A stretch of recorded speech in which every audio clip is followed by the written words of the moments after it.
Somewhere along the way, things that used to be perfectly ordinary started becoming complicated. Saving seeds from your own harvest, collecting rain in a barrel under the gutter, growing the plants your grandparents used to feed their soil with. Practices so basic they didn't even have names. They were just how you gardened. And then quietly the rules began to change. Some became regulated, some became restricted, a few even became illegal in certain places. None of them stopped working. The plants still respond, the soil still benefits, the harvest still comes in. What stopped was the assumption that anyone had the right to do them at all. For thousands of years, the line between a household and its garden was simple. You grew your food, you saved what came from it, you used what the sky and the soil gave you, and you owed nothing to anyone. That whole quiet system has been narrowing for the last 100 years.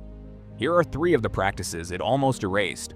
Start with the most basic act in the entire history of agriculture, saving seeds. For 10,000 years, this is how farming worked. You grew a crop. The strongest, sweetest, hardiest plants were marked. You let those go to seed. You harvested the seeds, dried them, stored them through winter, and planted them again the next year. Every garden was its own small genetic library. Every family kept varieties that had adapted, season by season, to their specific patch of land. Tomatoes that thrived in one valley were different from tomatoes 30 miles away, because for generations, the seeds had been chosen by the people who lived there. That entire system has been quietly walled off. Modern commercial seed varieties, the hybrids and patented cultivars that fill the seed aisle, are designed not to be saved. Save the seed of an F1 hybrid and the next generation falls apart, producing weak, unpredictable plants. Save the seed of a patented variety, and, in much of the world, you've technically broken intellectual property law. Companies hold utility patents on specific seeds, and farmers have actually been sued for saving them. The practice itself still works perfectly, but only with open-pollinated heirloom varieties, the kind your great-grandparents would have known by name. Those varieties still exist. They're just quieter than they used to be, and once you have them, every harvest carries the next one inside it, free, forever. This wasn't really about seeds. It was about whether a family could remain independent from next year's purchase. But seeds weren't the only thing previous generations quietly kept for themselves. Collecting rainwater. For most of human history, water that fell from the sky belonged to whoever caught it. Cisterns sat at the corners of houses. Barrels stood under gutters. Stone basins carved into Roman villas, Persian courtyards, and medieval European farmsteads collected what the clouds gave for free. And then somewhere along the way, in much of the modern world, that water stopped being yours. In several US states, most famously Colorado for decades, collecting rainwater was, until recently, technically illegal. Water rights established in the 19th century treated every drop falling on the land as already belonging to someone downstream. Other regions imposed limits on how much you could store, in what kind of container, and for what use.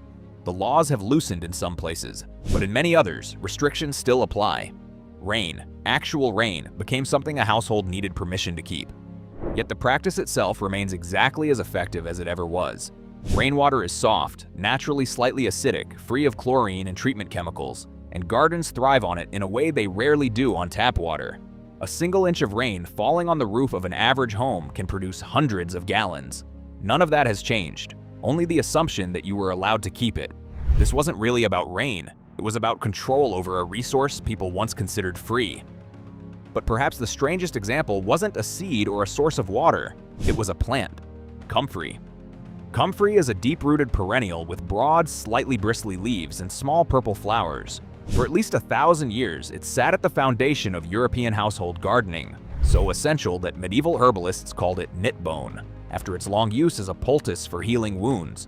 But its real garden value wasn't medicinal, it was underground. Comfrey's roots reach far deeper than almost any other garden plant, pulling minerals up from layers of subsoil that nothing else can touch. The leaves accumulate those minerals in concentrated form. Cut them down a few times a season, lay them around your other plants, and they break down into one of the most powerful natural fertilizers ever discovered. High in potassium, calcium, magnesium, and a long list of trace elements modern soils have largely lost. Then, in recent decades, the picture changed. Comfrey was reclassified as invasive in several regions and restricted from sale. Concerns over the medicinal use of the root led to bans on internal consumption in many countries. The plant itself is now harder to obtain than it used to be, though it still grows quietly in old gardens and forgotten farmsteads, doing exactly what it did 1,000 years ago. A weed by paperwork, a miracle by results. This wasn't really about a plant. It was about whether the knowledge of how to feed a garden without buying anything could still be passed on. 3 practices, 3 quiet erasures. Saving the seeds your own harvest produced. Catching the rain that fell on your own roof. Growing a plant that once fed gardens across an entire continent. None of them ever stopped working. None of them ever lost their value. They simply slipped out of the world we live in now, replaced by things we have to buy, things we have to ask permission for, things that come with someone else's name attached. That is the longer story of modern gardening, not just what we forgot, but what was taken off the shelf so quietly we never noticed it leaving. The land hasn't changed. The plants haven't changed. We're just one small generation away from forgetting how much of what was once ours ever really belonged to us. And some of it, in patches, is still waiting to come back.